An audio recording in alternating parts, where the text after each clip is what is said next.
On the night of June 24th, 2026, a Wilmington police officer got out of his patrol car and started running. About 7 seconds later, he fired 4 shots. Kadir Skinner was 19 years old. He died that night at Wilmington Hospital.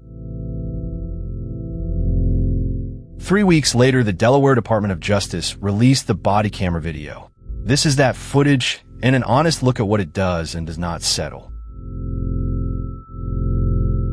Wilmington, Delaware, 24th and Jessup streets, in the northeast of the city, just after 11 at night. Officers were patrolling near a large gathering. Investigators say they believed they saw a handgun. Skinner ran. This is the camera worn by the officer who fired. The clock burned into the corner is the camera's own, running in real time. Watch the top right. 23, 12, and 41 on the 24th of June.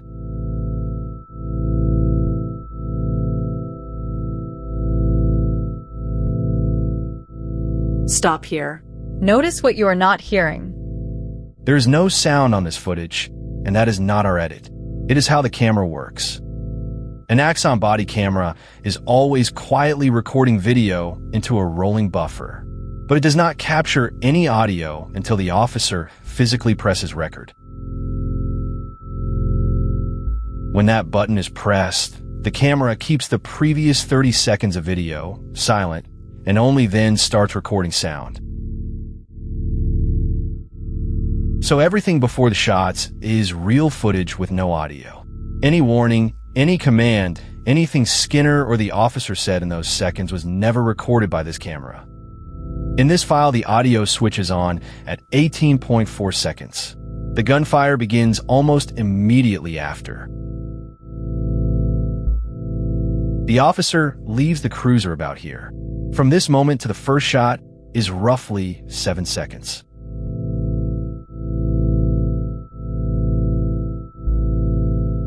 It is dark, the camera is moving at a full sprint, and the automatic exposure is hunting between streetlights and shadow.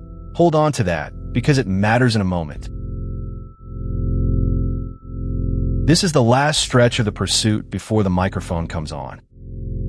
Stop again. This is the frame everything turns on. This is the final frame before the audio begins. Whatever the officer believed he saw, he had already seen it by this point.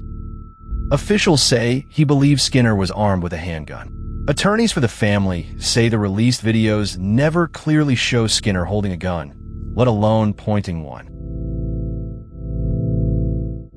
Here is that same run again, slowed down, so you can judge for yourself how little there is to work with.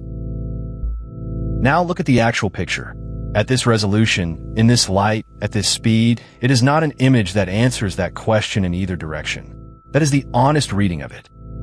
The Department of Justice conceded the same point in its own release, saying body cameras have limitations, and that this footage does not capture the totality of the incident.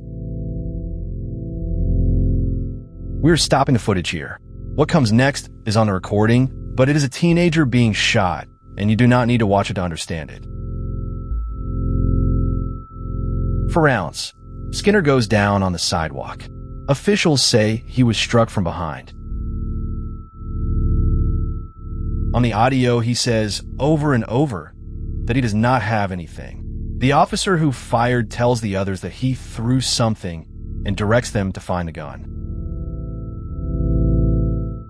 A second officer walks to a spot nearby, reaches down, and picks up an object. Police say a firearm was recovered at the scene. One exchange on the recording is worth flagging. Roughly 1 minute and 40 after the shots, an officer broadcasts that shots were fired by police and that the suspect does not have a gunshot wound. About 45 seconds later, on that same recording, officers are shouting for medical and saying that he does. He was carried to a patrol car and driven to the hospital, where he died. The family tells a very different story about why he ran at all. Their account, reported in Delaware, is that Skinner was running from a loose dog. Reporters who reviewed the released footage describe a dog running behind him.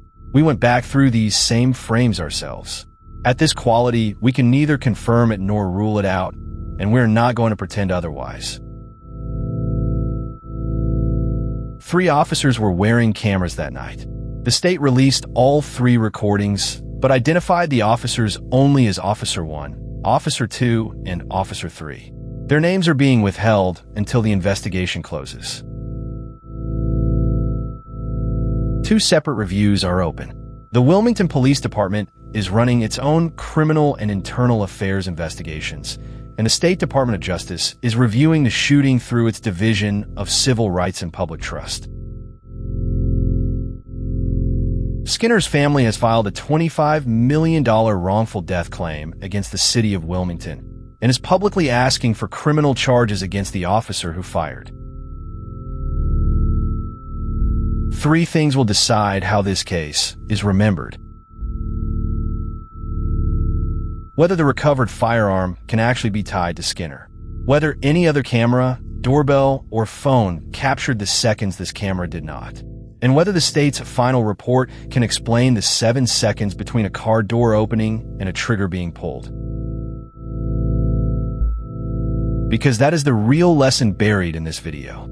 A quiet engineering decision about the exact moment a camera starts listening is now the difference between a shooting that is documented and a shooting that is merely disputed. Body-worn camera footage released by the Delaware Department of Justice. This video is commentary and analysis of a public record. Both investigations remain open, and nothing said here should be taken as a finding of fact.